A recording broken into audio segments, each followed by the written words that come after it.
Halos magkakasabay pa nga ang mga laro ni Kay Sotto, Carl Tamayo at Terdy Ravenna, Emperor's Cup, Kushigaya Alphas na kinabibilangan ni Kay Sotto laban sa team ng Iwate Big Bulls, BC Dubai kontra sa reigning champion na team ng ABA League at masusubukan at masusukat kaagad ang BC Dubai na kinabibilangan naman ni Terdy Ravenna laban sa isang solid at malakas na team, Carl Tamayo ng LG Sakers laban sa team ng Ryokyu Golden Kings para sa preseason game, isang KBL team laban sa isang Japan B-League team. Sa paglipat nga rin ni Justin Gutang sa team ng Seoul Samsung Thunders ay nagkaroon ito ng isang solid na sentro na makakasama niya sa loob ng basketball court. Isa sa pinakamalakas ngayon sa KBL itong si Kofi Cockburn. May height na 7 feet at lakas nga rin sa loob ng paint kaya naman siya ang pinaka-dominant ngayon na big ng KBL. Justin Gutang nasa 100% kaya naman performance rin talaga ng kababayan nating player na ito ay nasa high level kapag naglalaro. Mapa-opensa o depensa, meron talagang maibubuga para sa kanyang team. May ambag palagi sa laro. Wala nang hinto sa preparasyon ang team ng Kushigaya Alphas dahil sunod-sunod na ang kanilang magiging laro at makakatulong ang magandang simula o panalo para sa magandang momentum nga rin ng team.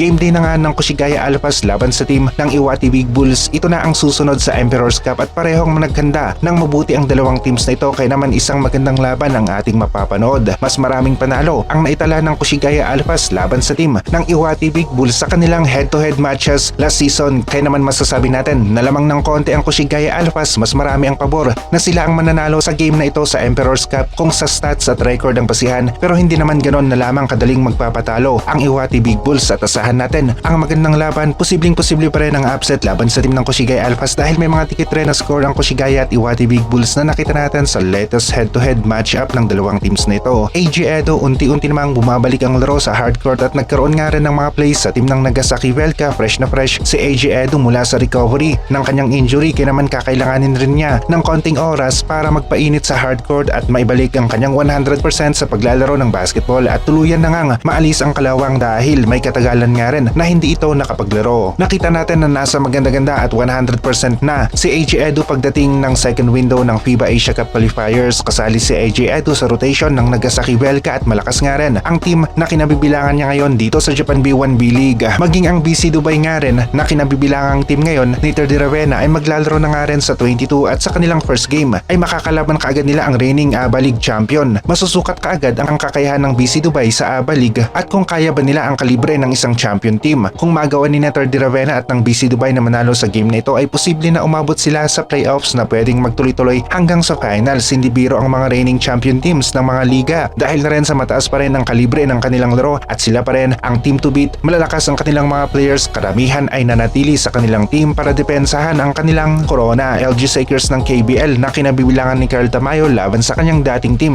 na Ryokyu Golden Kings para sa preseason game at ilang tulog na nga rin lang ay game din na nga ulit magkakasunod at magkakasabay pa nga ang laro ng mga Pinoy basketball players natin abroad. Laro ng Kushigaya Alphas, Terdy Ravenna ng BC Dubai, Carl Tamayo ng LG Sakers. Magkakasunod at halos sabay ang laro ng mga tatlong Pinoy players na ito na check naman naaabangan ng mga solid Pinoy basketball fans. Handang-handa itong si Terdy Ravenna sa team ng BC Dubai kapag nabigyan ng pagkakataon kaya naman nagpapakita rin ito ng sipag sa ensayo para laging handa at walang kaba sa loob ng basketball court. Malakas-lakas ang kasama ni Terdy Ravenna sa team ng BC Dubai kaya naman lahat sila at maging itong si Terdy ay magkahati-hati sa playing time. Carl Tamayo naman nakuha ang tiwala ng mga fans maging ang kanyang team dahil doble ang sipag nito sa ensayo at yung hustle niya sa loob ng basketball court bigay todo nga rin para sa team ng LG Sakers kaya may tiwala ang buong team sa kanya. May mga plays at magandang playing time sa team ng LG Sakers. Kay Sotto walang problema sa kanya, nasa 100% para sa team ng Kushigaya Alphas. Maganda ang performance sa tune-up game at practice game, malakas sa depensa sa loob ng paint, nabubutata ang tira ng kalaban o kung hindi naman kaya ay nagagawa niyang pagmintisin ang mga ito at sa sistema ng Kushigaya magkakatalo. Kailangan lang maging solid at pulido sa opensa at depensa at magamit ang mga players ng gusto dahil talented nga rin ang local at imports ng Kushigaya team. Aminado rin si Coach Shansai na nasa adjustment pa sila pero isa lang ang sigurado, lalakas ang kanilang team habang tumatagal na naglalaro sila bilang isang team.